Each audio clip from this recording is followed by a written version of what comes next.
Berarti kalau sekarang kita masih hidup, masih ada rezeki bagi kita atau tidak? Yakin masih ada? Apa rezekinya? Bukankah membuka mata rezeki? Bukankah bernapas rezeki? Bukankah kita melihat keluarga rezeki? Bukankah kita masih punya sahabat rezeki? Bukankah kita masih bisa menikmati hidup adalah rezeki? Jangan pernah membatasi rezeki pada sifat yang bentuknya materi saja.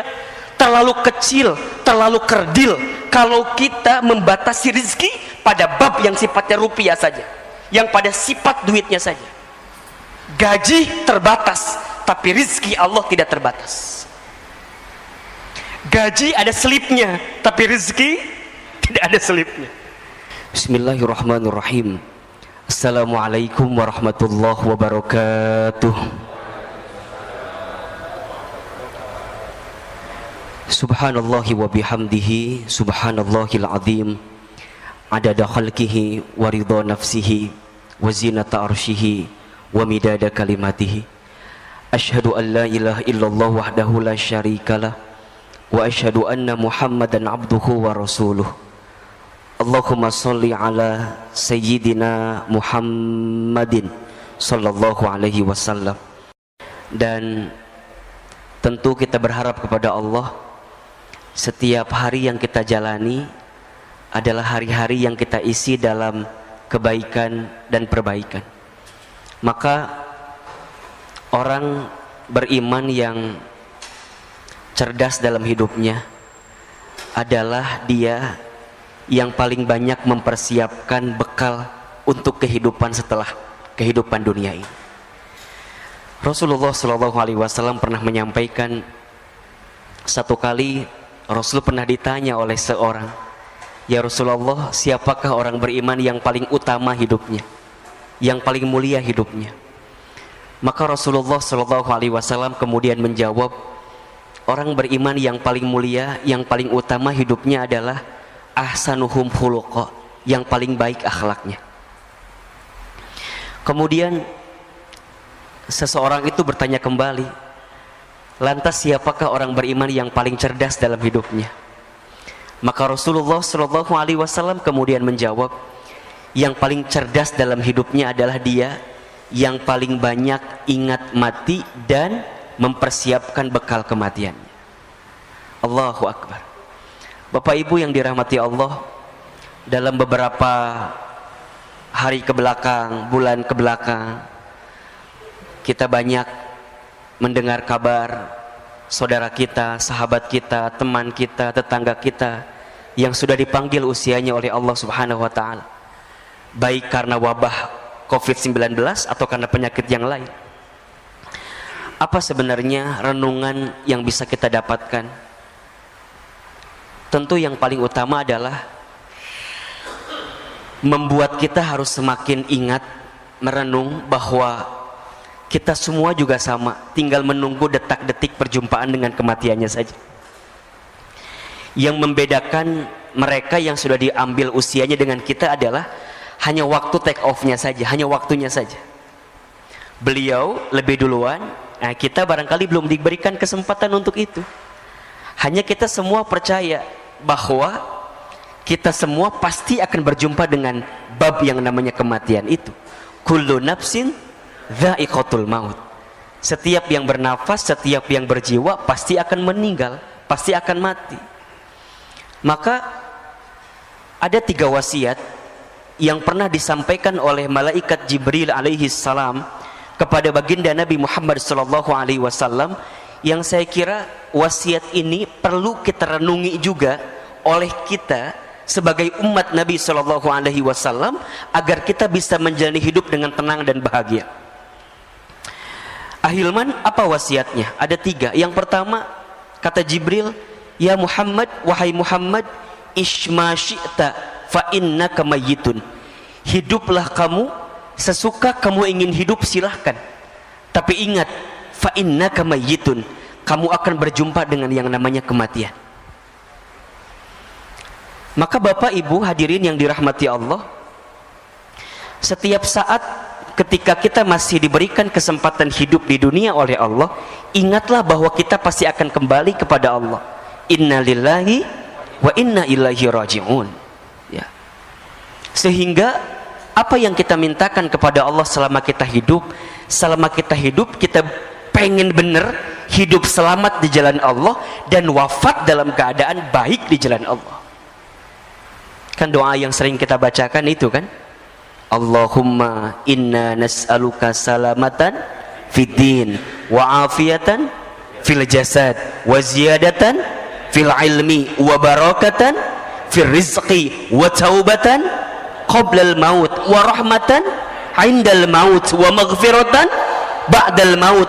Allahumma hawwin alaina fi syakaratil maut wan najata minan nar wal afwa indal hisab. Hidup selamat, sehat afiat, ilmu bertambah, rizki barokah, taubat sebelum wafat, rahmat ketika wafat, ampunan setelah wafat, ya Rabb ringankan sakaratul kami ya Rabbal alamin. Itu yang kita mintakan. Maka Bapak Ibu yang dirahmati Allah, berkali-kali Ahilman sampaikan kepada Bapak Ibu hadirin sekalian, kalau hari ini kita masih diberikan kesempatan usia oleh Allah, ingat dua hal saja. Yang pertama, boleh jadi karena amal kita masih sedikit sehingga Allah berikan kesempatan usia agar di sisa usia ini kita sibuk beramal. Ya, kita tutupin kekurangan kita yang dulu gitu loh. Ustadz, dulu saya sering berbuat maksiat. Ustadz, dulu sering saya berbuat dosa. Oke, yang dulu pernah kita lakukan, tutup itu semua, bertaubat kepada Allah kalau salah. Kalau itu dosa, tinggalkan. Kalau itu maksiat, berhenti, bertaubat kepada Allah. Yakin, innallaha yuhibbut tawwabina wa yuhibbul mutatahhirin. Sesungguhnya Allah mencintai orang yang senantiasa bertobat. Kenapa dia bertobat? Karena dia tahu banyak dosa. Kemudian dia mensucikan dirinya. Allah suka kepada orang yang bertobat, minta ampun, bertobat, minta ampun, bertobat, minta ampun. Allah suka, Bapak Ibu yang dirahmati Allah, hadirin yang dirahmati Allah. Maka tutup keburukan kita, tutup maksiat kita, tutup dosa kita. Dengan cara apa nutupinnya? Dengan kebaikan kita di waktu sekarang. Apa yang bisa jadi motivasi bagi kita?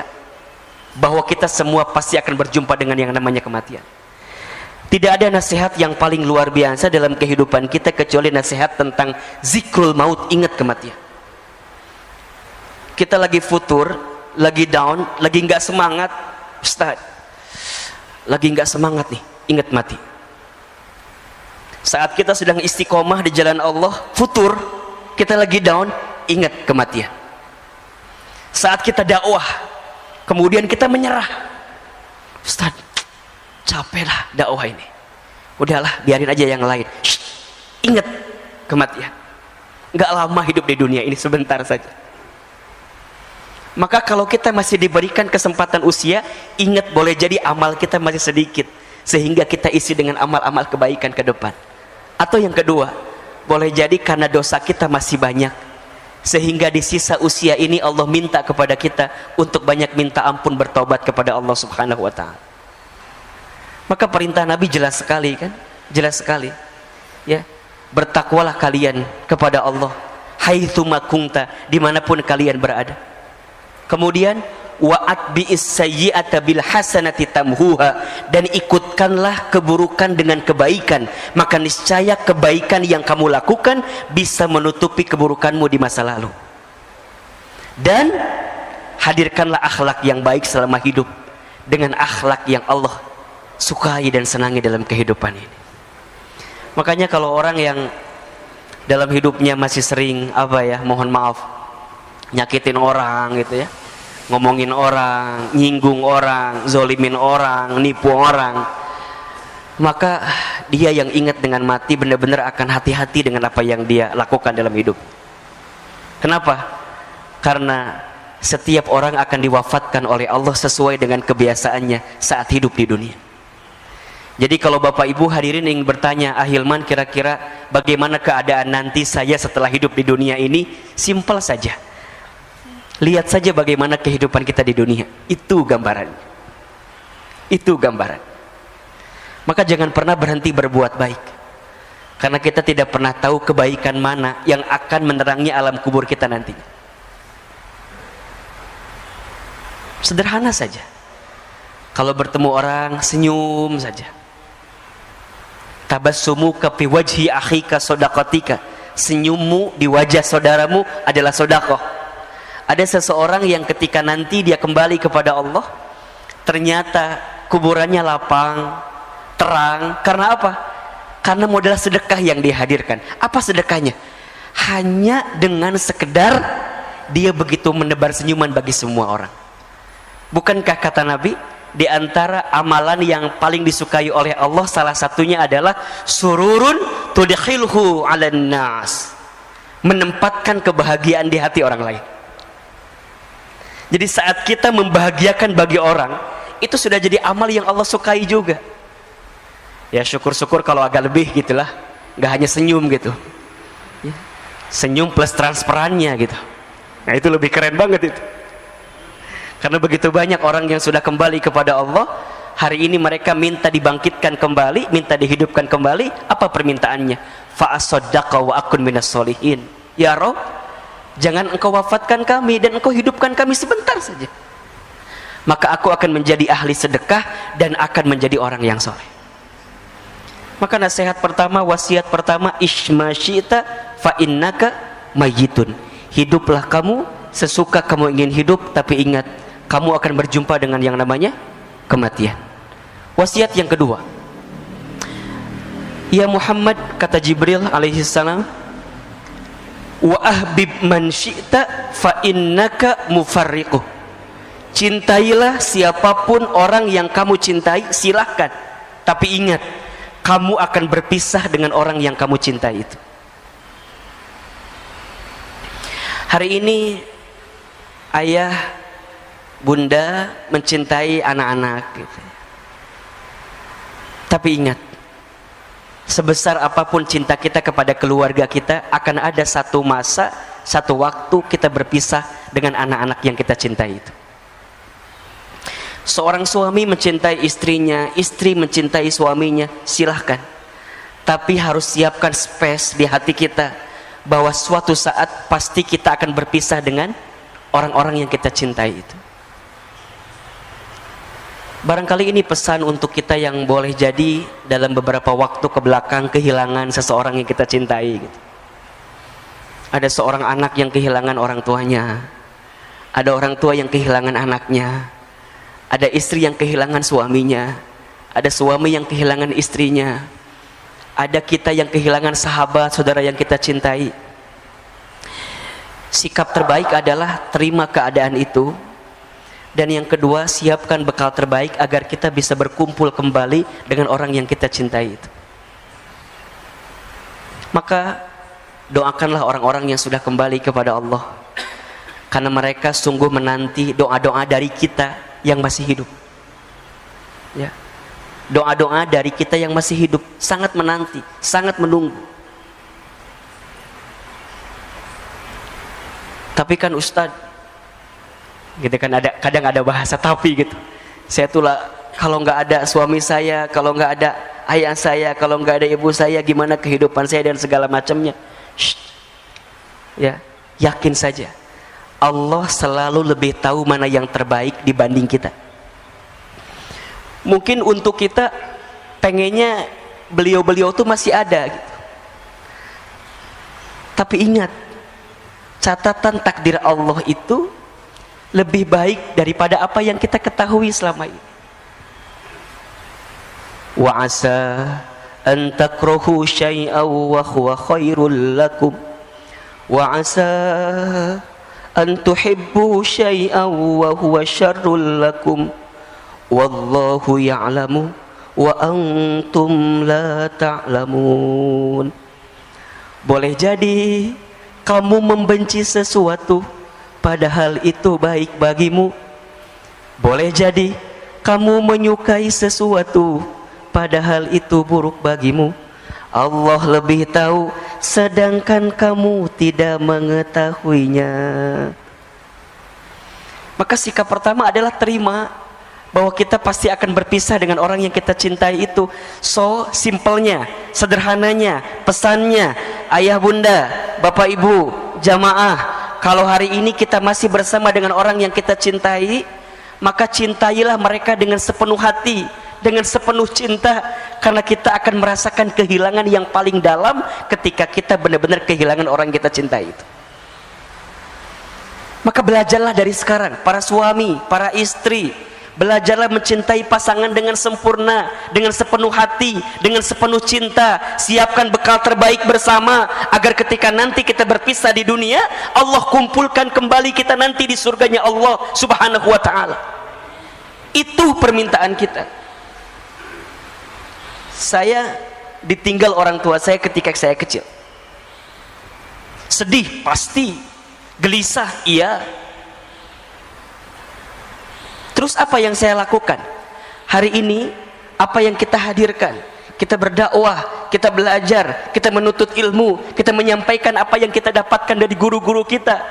Di antara motivasinya, ya Rob, kalau seandainya hamba di waktu kecil belum sempat bisa membalas kebaikan orang tua hamba, maka hamba bermohon kepadamu ya Rob, kalau hari ini ada sedikit ilmu yang hamba sampaikan kepada orang lain, tolong ya Rob, jadikan amal ini sebagai hadiah terbaik untuk orang tua hamba, agar kemudian nanti orang tua hamba bisa berkumpul kembali bersama hamba di tempat yang terbaik di hadapanmu ya Rabbal Alamin. Maka seorang anak yang ditinggal oleh orang tuanya, kalau kita ingin membahagiakan orang tua kita, tidak ada cara lain kecuali jadilah anak yang soleh. Itu, jadilah anak yang soleh. Doakan orang tua kita, beramal soleh, niatkan untuk orang tua kita. Insya Allah mudah-mudahan nyampe jadi kebaikan buat orang tua kita. Idza matal insan in qata'a amaluhu illa min thalasin. Ketika manusia meninggal terputus semua amalnya. Ingat nih, perhatikan ya. Yang terputus amal siapa? Amal si mayit. Tapi kalau amal orang-orang yang beserta dengannya, bersama dengan dirinya, boleh jadi sampai. Apa diantaranya? Sodaqatin jariyatin, sedekah jariah. Maka Bapak Ibu yang dirahmati Allah, kalau kita masih diberikan kesempatan hidup hari ini, silahkan bersedekah jariah. Ustaz, orang tua saya dulu enggak sempat bersedekah, apakah boleh kita anaknya melanjutkan? Silahkan. Insya Allah. Satu kali ada seorang sahabat bernama Sa'ad bin Ubadah radhiyallahu an bertanya kepada Nabi sallallahu alaihi wasallam, ya Rasulullah, aku ingin berbakti kepada ibundaku, tapi ibundaku sudah wafat. Bagaimana caranya agar aku bisa berbuat baik untuk ibundaku? Rasul kemudian menjawab, bersedekahlah untuk ibundamu. Kemudian sahabat ini bertanya kembali, ya Rasulullah, sedekah apa yang bisa aku berikan untuk ibundaku? Kata Nabi, sedekah air. Maksudnya gimana? Kata Nabi, bangunkan sumur atas nama ibundamu, maka insya Allah setiap sumur yang nanti keluar airnya digunakan oleh orang lain, maka setiap air yang mengalir itu akan sampai pahalanya untuk ibundamu yang sudah wafat. Maka ayo siapkan dari sekarang apa? Insya Allah akan mengalir terus deras.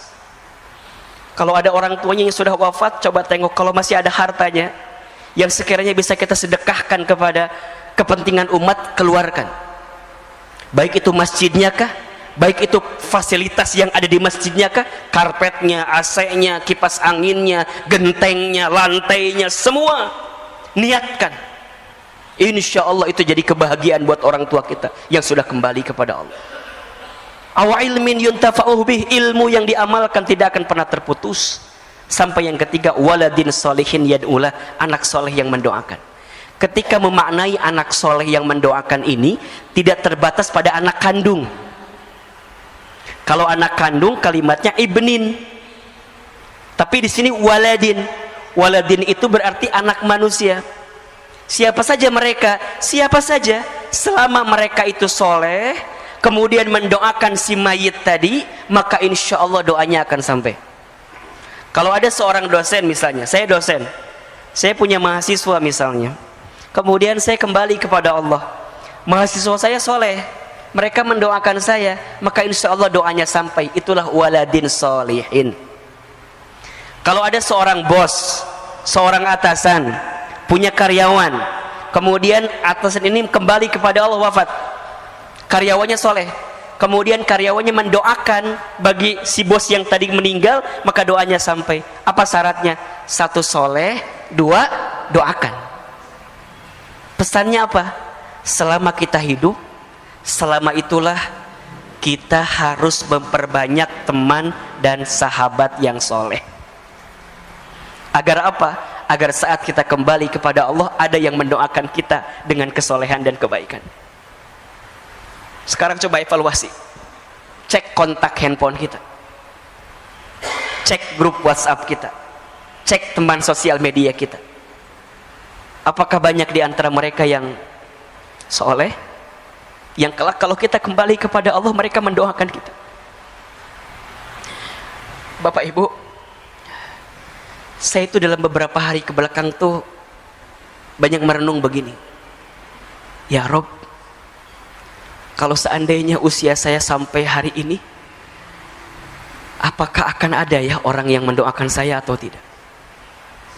Apakah akan ada orang yang membuatkan ID Zoom kemudian mendoakan saya dalam Zoom yang diundang melalui Zoom yang hari ini sering kali kita lihat? Bapak Ibu sering lihat kan sekarang ya, takziah virtual itu yang kemudian kita doa bersama gitu ya di Zoom.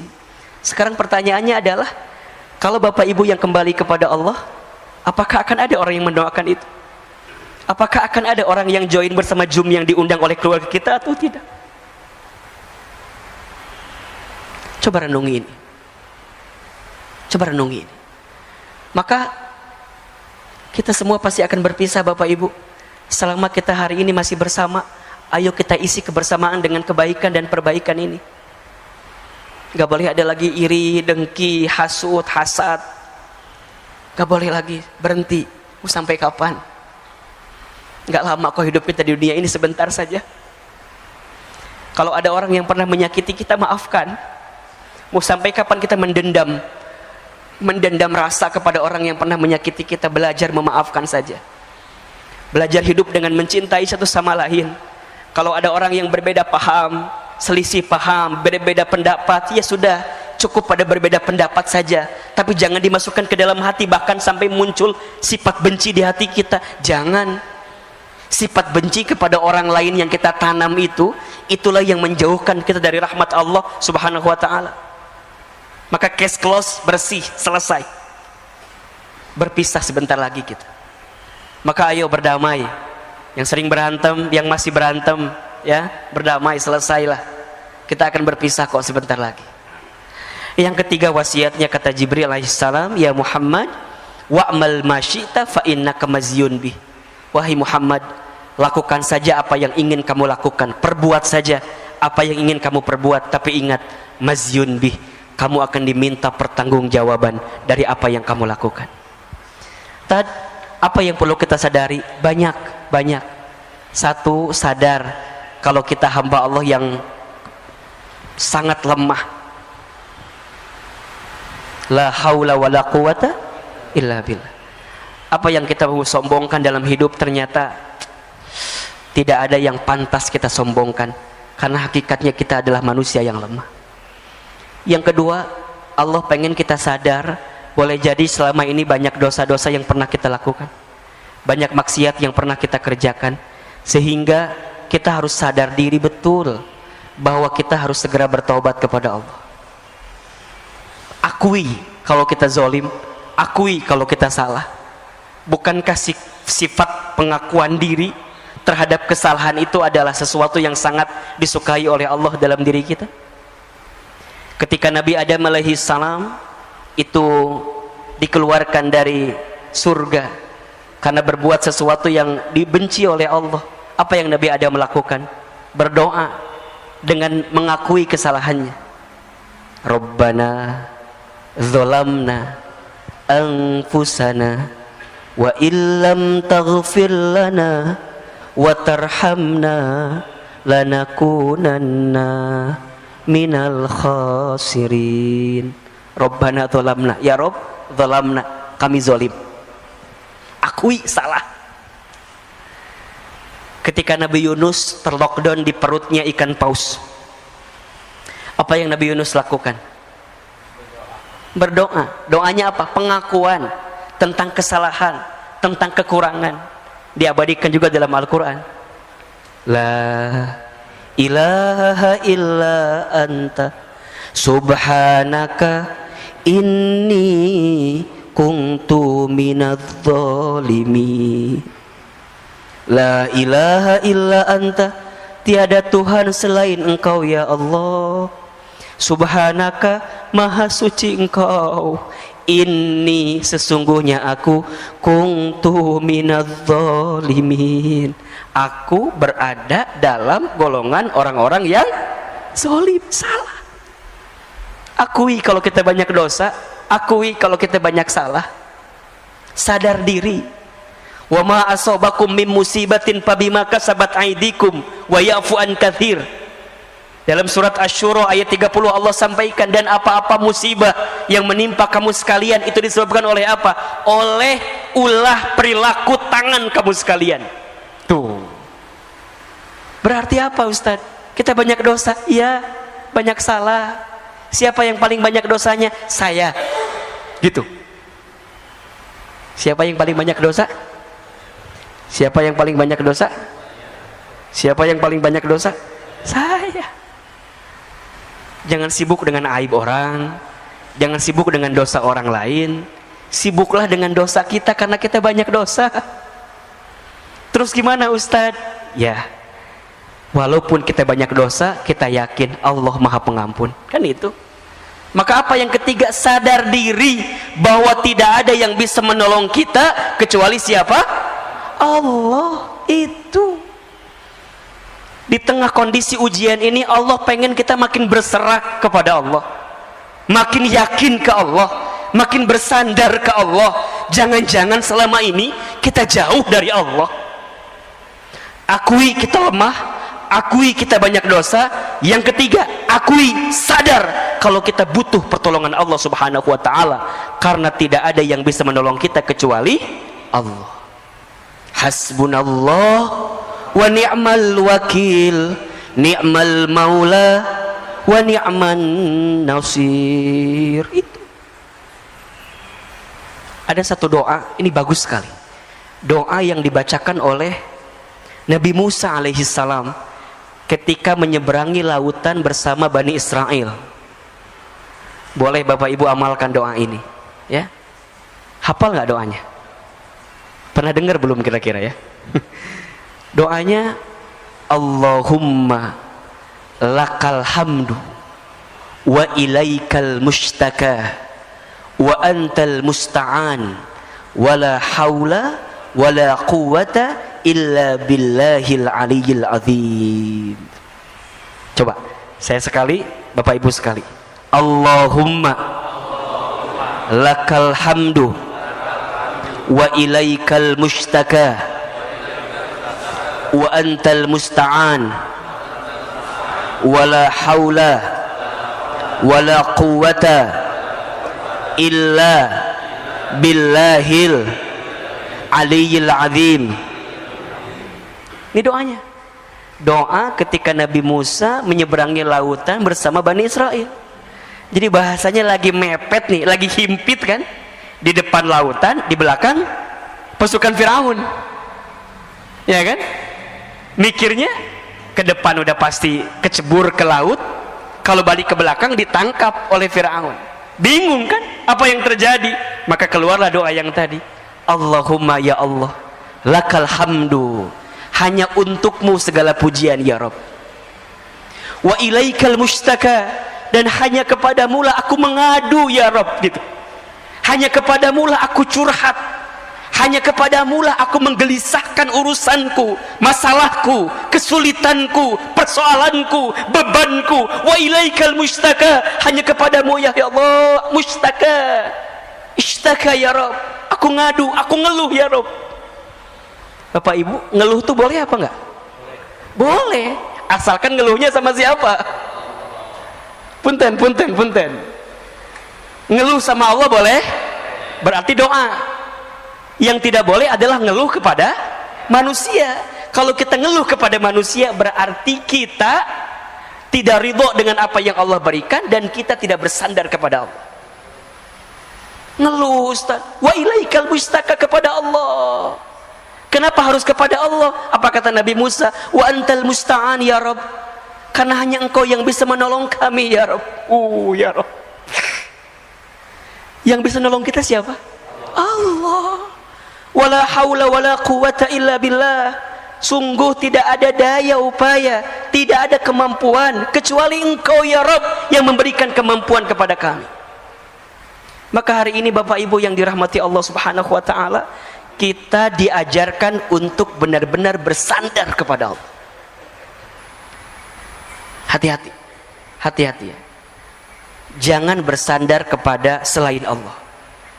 Berharap kepada manusia adalah patah hati yang disengaja. Kalau ingin bahagia, berharapnya sama Allah saja. Hari ini kita berharap kepada apa yang kita lakukan juga salah, tapi berharaplah kepada Allah. Di tengah pandemi, prokes jalan terus, harus. Itu ikhtiar kita. Vaksin, bismillah, jalan terus. Tapi ingat, di balik itu semua kita harus bertawakal kepada Allah. Bismillahi tawakkaltu 'ala Allah, la haula wala quwata illa billahil aliyyil azim. Kesombongan kita, keangkuhan kita yang tidak bersandar kepada Allah lah yang kemudian akan mengundang azab dalam diri kita, musibah dalam diri kita, dan sesuatu yang menyakitkan dalam diri kita. Maka ya, jalani ikhtiar dengan terbaik, tapi ingat yang menentukan semuanya adalah Allah. Maka sadar diri betul, banyak minta pertolongan kepada Allah ya. Banyak minta ampun kepada Allah, karena di tengah kondisi ini Allah sangat menanti-nanti doa-doa kita. Allah menanti-nanti apa yang kita hadirkan. Termasuk di tengah kondisi seperti ini, yang benar-benar kita perlu hadirkan selama hidup adalah sikap kita dalam menyikapi semuanya. Tolong catat baik-baik ya. Ada 4 kunci hidup bahagia ini. Yang pertama, ridho dengan apa yang Allah berikan kepada kita. Ini penting sekali. Allahumma raddini biqada'ika wasobirni ala balaika wa'uzi'ni syukra ala ni'amaika. Ya Rabb, berikan aku kemampuan untuk ridho dengan segala ketentuan. Sikap ridho, terima kalau ini sudah terjadi, terima kalau ini terjadi, kalau ini menimpa kita. Berhenti menggelisahkan keadaan, berhenti mengeluhkan keadaan, karena kita yakin apa yang Allah datangkan dalam kehidupan kita ada hikmah yang sedang Allah siapkan untuk kita. Pentingnya sikap ridho, karena Allah hanya akan bersama dengan orang-orang yang ridho. Rasulullah SAW bersabda, Inna idhamal jazai ma'a idhamil balai. Sesungguhnya beratnya ujian, besarnya pahala itu tergantung beratnya ujian. Inna allaha idha ahabba qauman ibtalahum. Sesungguhnya Allah apabila sedang mencintai suatu kaum, seorang hamba, ibtalahum, maka Allah segerakan ujian bagi mereka. Faman radiya falahur ridho. Barang siapa yang ridho dengan segala ketentuan Allah, maka di dalamnya ada keridhaan Allah. Waman sakhita, dan barang siapa yang murka, yang benci, yang marah dengan segala ketentuan Allah, falahus sukhtu, maka di dalamnya ada kemurkaan dari Allah. Maka sikap pertama ridho, terima dengan keadaan yang kita dapatkan saat ini. Yang kedua, ikhlas ketika melakukan sesuatu. Ridho saat menerima, ikhlas saat melepas. Lakukan sesuatu karena Allah. Belajarlah melakukan sesuatu karena Allah. Inna sholati wa nusuki wa mahyaya wa mamati lillahi rabbil alamin. Yang ketiga, sabar ketika diberi musibah. Dan yang keempat, syukur ketika diberi nikmat. 4 kunci bahagia. Ridho ketika menerima, ikhlas ketika melepas, sabar ketika ditimpa musibah, syukur ketika diberi nikmat. Termasuk hari ini boleh jadi ada di antara kita yang sedang gelisah dengan urusan rezeki ya. Karena bab kita bicara tentang bekerja gitu ya. Saya mohon izin, mungkin tadi di awal-awal lebih banyak kepada konteks menyadari kita tentang keadaan pandemi ini gitu ya. Nah, di tengah kondisi kita saat ini, saya tahu kita hari ini sedang banyak gelisah dengan urusan rezeki. Betul apa enggak? Betul? Banyak orang yang mungkin mohon maaf ya, harus di PHK, diberhentikan, dirumahkan. Ada nggak? Banyak. Ada orang yang omset bisnisnya berkurang. Ada? Ada. Gelisah wajar, resah wajar. Yang tidak boleh apa? Berlebihan dalam kegelisahan, dan gelisahnya sama siapa, itu yang tidak boleh. Kalau kita mengadukan kondisi ini kepada Allah, sah-sah saja, boleh-boleh saja. Tapi terlalu sayang kalau air mata kita menetes hanya untuk urusan dunia yang kecil saja gitu. Karena dunia ini bukan sesuatu yang tanda kutip ya, benar-benar utama dalam hidup gitu. Perintah Allah kepada kita dalam urusan dunia apa coba? Wala tansa nasibaka minad dunia. Jangan lupakan urusan dunia. Kalau jangan lupakan gimana? Ya udah biasa aja gitu. Yang paling utama apa? Wabtaghi fima atakallahu darul akhirah wala tansa nasibaka minad dunia, kan begitu. Dan carilah keutamaan akhirat. Jadi utamanya apa? Akhirat. Dunianya apa? Wala tansa nasibaka minad dunia. Jangan lupakan urusan dunia gitu. Bahkan kalau kita merujuk ayat lain, perintah Allah dalam urusan dunia apa? Famshu fi manakibiha. Jalanlah. Jalan tuh gimana? Ya jalan aja gitu. Tapi kalau urusan akhirat apa? Wasari'u ila magfiratin min rabbikum. Dan berlarilah, kan gitu. Wasari'u, dan berlarilah mengejar ampunan Allah, surganya Allah. Kalau urusan dunia apa? Famshu fi manakibiha. Berjalanlah. Oh berarti Ustadz nggak penting atau dunia tuh? Iya, salah juga. Dunia itu penting, tapi bagaimana cara kita meletakkan kepentingan dunia, itu yang harus proporsional. Hari ini urusan rezeki, gimana cara menyikapinya Ustadz? Galau betul, gelisah betul Ustadz, bingung Ustadz. Tentang rezeki ya, catat, ada 4 sikap yang perlu kita hadirkan. 1, rezeki sudah tertakar, tak mungkin tertukar. Ulangi apa Bapak Ibu? Saya sekali, Bapak Ibu sekali ya. Rezeki sudah tertakar. Rezeki sudah tertakar, tak mungkin tertukar. Yakin atau tidak? Percaya atau tidak? Serius? Benar? Betul? Terus kenapa masih gelisah? Cicilan belum dibayar Ustaz. Apa Bu? Ustaz, apakah setiap manusia yang hidup sudah tertakar rezekinya? Sudah. Surat Hud ayat 6, perhatikan. Surat Hud ayat 6.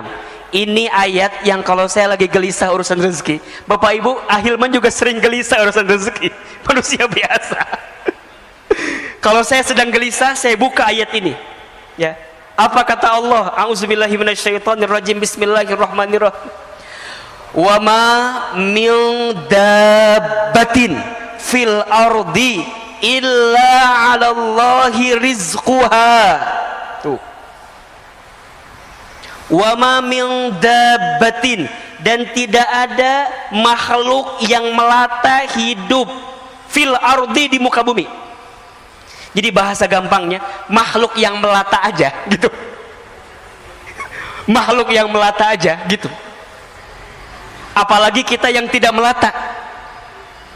Kita melata atau tidak? Yang melata contohnya apa? Apa Bu yang melata? Cicak. Cicak ada rezekinya atau tidak? Rezeki cicak apa?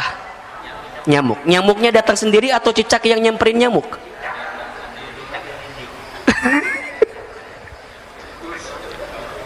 Yang nyamperin nyamuk ke cicak atau cicak ke nyamuk? Cicak, cicak di dinding, diam-diam merayap. Terus? Oke. Jadi yang datang nyamuk atau cicak? Tadi katanya cicak.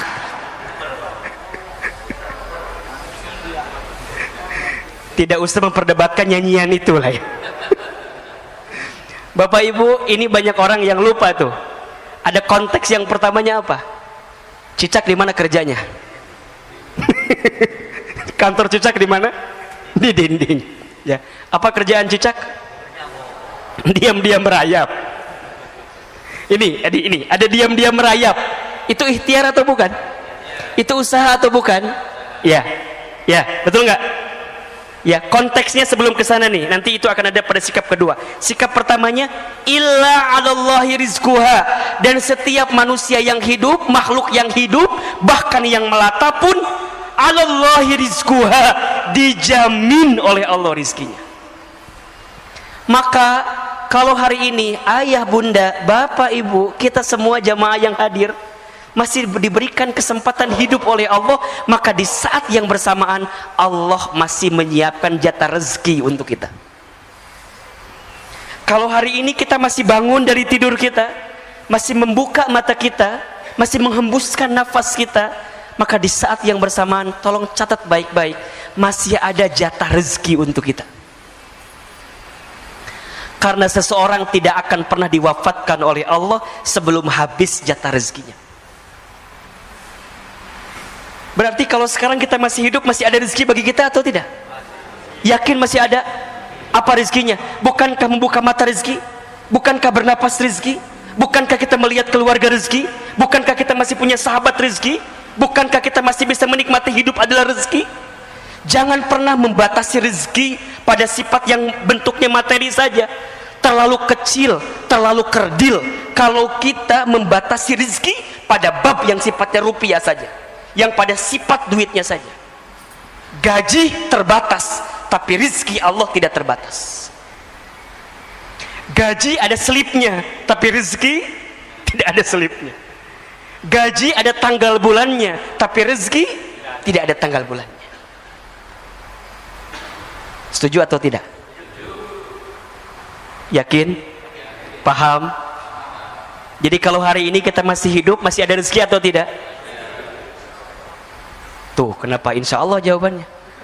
Kadang-kadang insya Allah nggak yakin gitu loh. Yakin. Maka apa sifat yang kedua sikapnya? Ikhtiar. Wa alaysa lil insani illa ma sa'a, dan seseorang tidak akan mendapatkan sesuatu kecuali apa yang diusahakannya. Gitu. Maka yakin di hati rizkinya masih ada, tapi jangan diem. Tenang aja lah, udah ada kok. Gak bisa. Kerja, jalan, ikhtiar, usaha. Tapi kan Ustaz, usaha apa tuh sekarang mah? Nah, ada nggak bahasa kayak gitu tuh? Ustaz, usaha apa sekarang mah? Nggak ada Ustaz. Yang ada malah kita di PHK Ustaz. Ada nggak yang kayak gitu tuh? Berhenti, ganti kalimatnya. Bapak Ibu hadirin yang boleh jadi hari ini diberhentikan dari pekerjaannya, boleh jadi ini adalah waktu kita untuk memulai usaha atau dagang kita. Ayo belajar saja, bekerja saja apa yang bisa kita hadirkan. Kalau ada teman kita misalnya, mohon maaf, yang dia punya barang apa, kita bilang boleh nggak saya jadi resellernya, jualan. Kita punya banyak teman di kontak kita. Masa sih dari sekian banyak teman nggak ada yang mau beli? Dari 500 teman kita di sini, coba tawarin aja dulu dah. Masa nggak nyangkut 1-2 mah? Itu ikhtiar kita. Tapi konteksnya ingat yang pertama, dalam ikhtiar jangan menuhankan ikhtiar. Jelas nggak kira-kira? Jangan menuhankan ikhtiar, tetap menuhankannya Allah. Ikhtiar kita hanyalah wasilah kita saja untuk menunaikan apa yang Allah perintahkan kepada kita. Ada yang nanya gini, Ahilman, iya, kan katanya rezeki sudah tertakar, tak mungkin tertukar, sudah dijamin. Terus untuk apa kita bekerja? Ada nggak yang suka nanya begitu tuh? Ini pertanyaan pasrah namanya tuh. Coba saya mau tanya, Bapak Ibu, kenapa kita masih bekerja? Kenapa kita masih berusaha? Hah? Karena itu ikhtiar. Kenapa harus ikhtiar? Kan katanya rezeki sudah dijamin.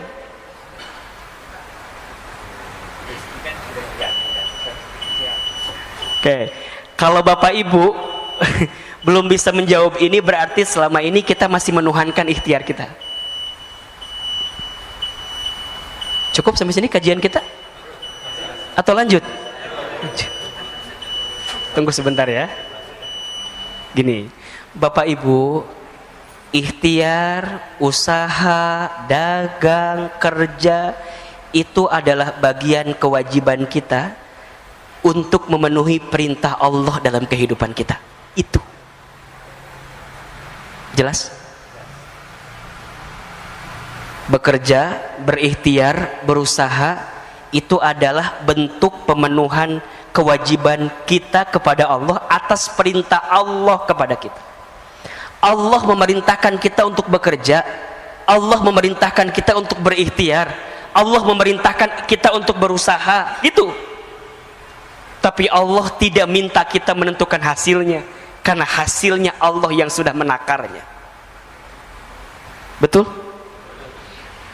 Justru kalau kita tidak bekerja, kita akan diminta pertanggungjawaban oleh Allah karena kita nggak bekerja, karena kita nggak berusaha, karena kita nggak berikhtiar. Seorang suami, seorang ayah, kepala keluarga, di rumah tangga, di keluarganya, apa di antara kewajiban kita sebagai seorang suami? Bekerja, mencari nafkah, itu kewajiban.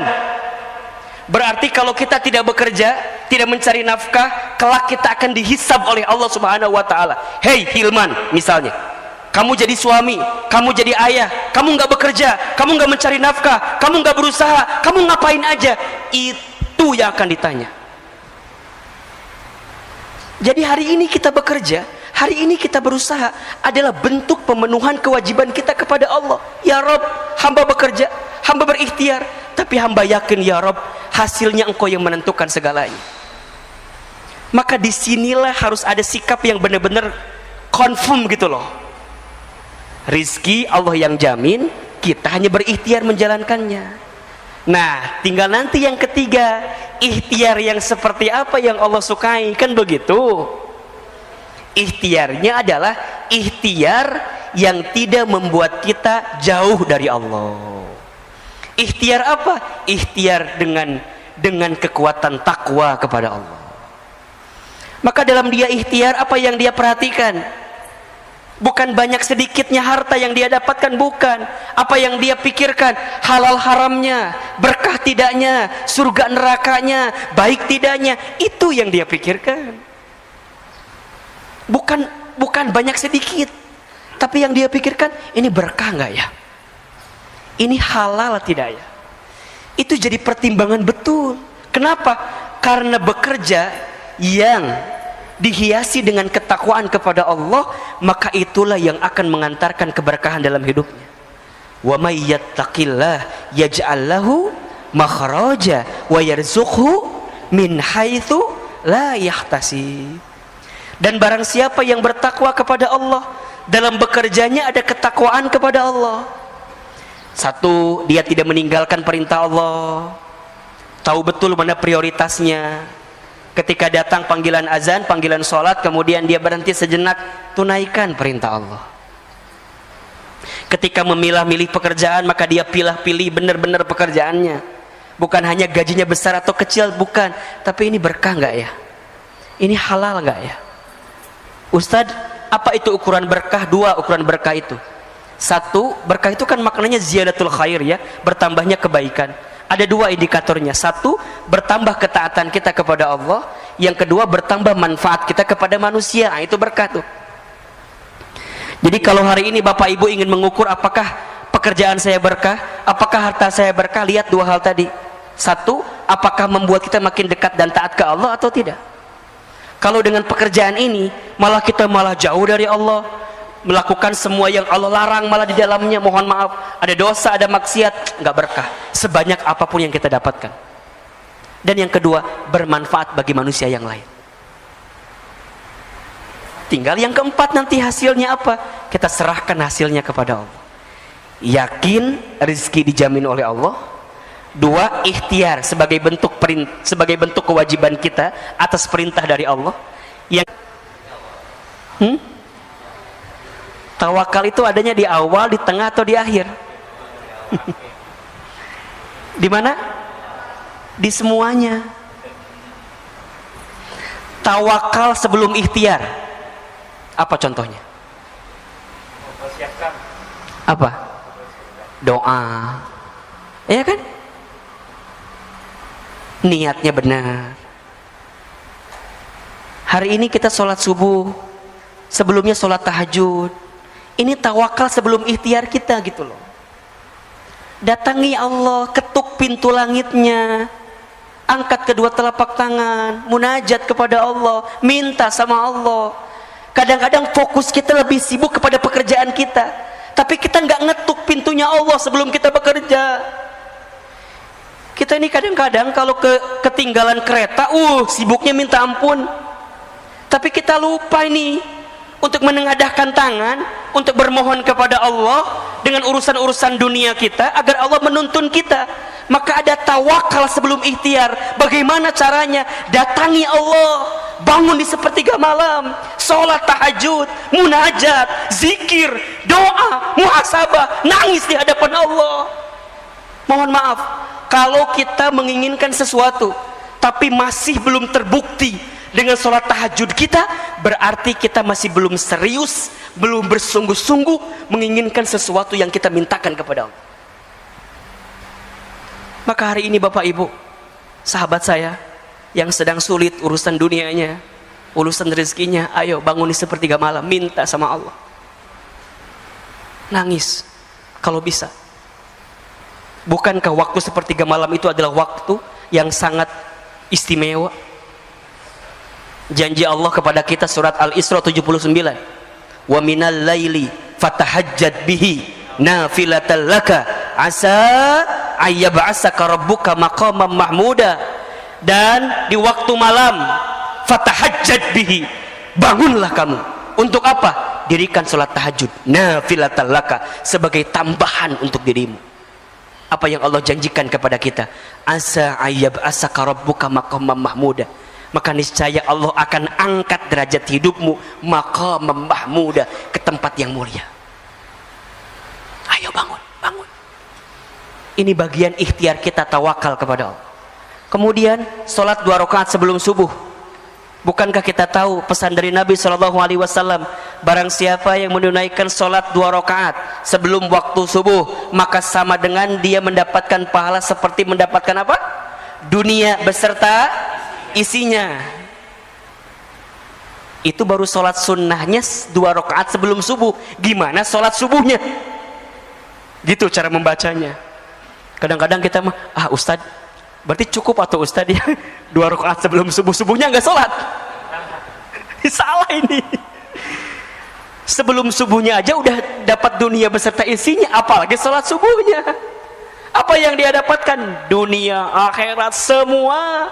Bahkan barang siapa yang salat subuh berjamaah di masjid, maka fi zimmatillah, maka di hari itu dia sedang berada dalam penjagaan Allah Subhanahu wa taala. Insyaallah. Kalau sudah Allah jaga, apa yang kita risaukan? Kalau sudah Allah jaga, apa yang kita gelisahkan? Betul atau tidak? Berarti ada tawakal sebelum ikhtiar. Yang kedua, tawakal ketika ikhtiar. Gimana maksudnya? Kita hanya memilih mana yang baik menurut Allah, bukan yang baik menurut kita. Karena yang baik menurut kita belum tentu baik di mata Allah. Tapi yang baik menurut Allah itu pasti baik untuk kita.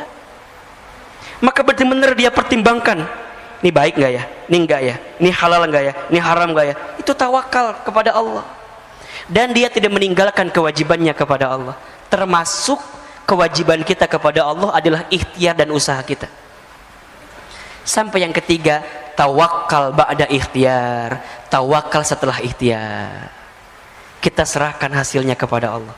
Maksimalkan ikhtiar, kuatkan doa, hasilnya kita serahkan kepada Allah. Karena Allah lebih tahu apa yang diberikan untuk kita semua. Maka Bapak Ibu yang dirahmati Allah, hadirkan syukur di hati kita. Betul-betul bersyukur. Banyak sekali nikmat yang Allah berikan kepada kita.